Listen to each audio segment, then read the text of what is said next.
안녕하십니까. 주식회사 태인글로벌 대표 김근영입니다.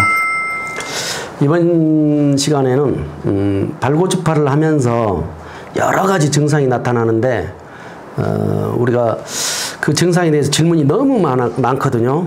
우리가 상상하지도 못한 증상들이 나타나는데 가장 많이 나타나는 증상에 대해서 몇 가지만 골라서 제가 설명을 해드리겠습니다.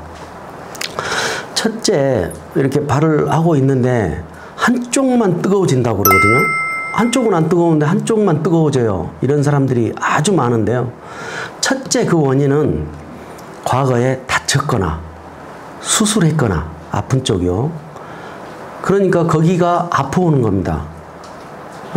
예를 들어 수술했으면은 거기가 이제 좀 틀어져 있을 거 아니에요, 혈관들이. 그런 데를 뚫고 들어가니까 좀 통증이 오는데, 이런 경우 한 일주일 정도면은 뭐 한 5-6번 일주일, 길게는 그 정도 사용하면은 다 사라집니다. 그리고 또 한 가지 원인은 발바닥이, 손바닥이나 발바닥이 이렇게 전체 면적이 닿아야 되는데 한쪽은 이렇게 들어져 있고 한쪽은 전체가 닿잖아요. 그럼 이쪽이 닿는 면적이 작기 때문에 이쪽으로 열이 많이 몰리게 돼요. 그 면적이 작은 쪽으로 열이 더 많이 올라오거든요. 그래서 발 붙이는 것도 우리가 발을 그 기계 가운데 쪽으로 모아주는 거, 이것도 중요해요. 그리고 두 번째로 이거 사용하면은 몸 어느 부분이 막 가려워지고 붉게 막 올라오고 그러거든요. 막 두드러기 올라오고. 자, 그런 경우는 대부분 보니까 독소가 좀 많이 있는 분들이 그런 것 같아요. 그쪽 부분에 독소가 많이 몰려 있는 것 같아요. 그런 부분도 고주파를 계속 하면은 이제 해소되는데, 그러면 이제 오늘 했는데 오늘 저녁에 나타났어요. 그러면은 내일 또 해도 되는지, 이제 그게 좀 심하면은 하루 이틀 건너뛰고 또 하시고, 또 심하면은 또 하루 이틀 건너뛰고 하시고, 그러다 보면은 어느 순간 모두 사라지고 이제 안 나타나게 될 겁니다. 너무 염려 안 하셔도 됩니다.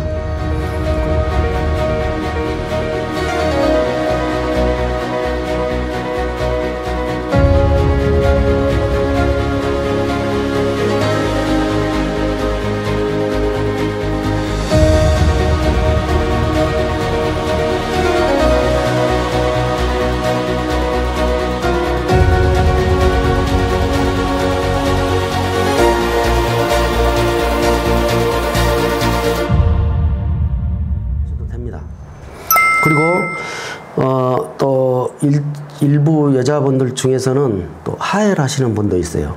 피를 많이 쏟고 뭐 그러시는 분도 있는데, 그런 분들은 자궁질환이 있었거나 있을 그런 진행 중인 사람들이 그런 경우가 있는데, 그런 경우도 하루 이틀 건너뛰고 이렇게 또 사용하다 보면은 그 먹고 하혈이 먹고 그리고 하혈을 하지 않습니다. 그런 경우가 많이 발생했었거든요. 그리고 일부 사람들은 커피를 또 쏟는 경우도 있어요. 뭐 전문가들은 뭐 풍이 오기 직전이었다고 그러는데, 어쨌든 커피를 쏟는 경우도 제가 봤고, 그리고 불면증 있는 환자분들은 처음에 이걸 발해하는 고주파를 하시면은 하루 이틀은 2-3일 이 정도는 잘 주무십니다. 그런데 불면증은 정신적인 것들이 먼저 동반되기 때문에 그게 해소되지 않으면은 근본적인 치료는 어렵고요. 처음에 며칠간은 잘 주무시는데 그 다음에는 정신적인 문제들이 해소되지 않았기 때문에 원래대로 돌아가더라고요. 그리고 발고주파를 했을 때 나타나는 여러 가지 증상들, 그리고 우리가 제가 지금 뭐 여러 가지 몇 가지 예를 드렸지만, 또 과거에 수술한 부위가 또 아파올 수도 있고요. 또 과거에 다쳤던 부위가 또 아파올 수도 있고. 그런데 고주파는 전번 편에서도 말씀드렸다시피 화상에 의한 부작용은 거의 제가 못 봤습니다. 특히 당뇨 환자들, 공복혈당 약 안 드시고 200 이상이 되신 분들한테만 제가 화상을 경험을 했는데, 그것도 지금 시중에 나와 있는 기계들 대부분은 그런 사람도 써도 거의 부담 없이 쓸 수 있게끔 출력을 낮춰서 나오기 때문에 큰 부담은 없습니다. 그래도 혹시나 모르니까 그런 사람은 제가 전번에 말씀드렸듯이 그런 사용법을 지켜서 사용하시면은 무리 없이 사용하실 수 있고 효과도 볼 수 있을 것입니다. 고맙습니다.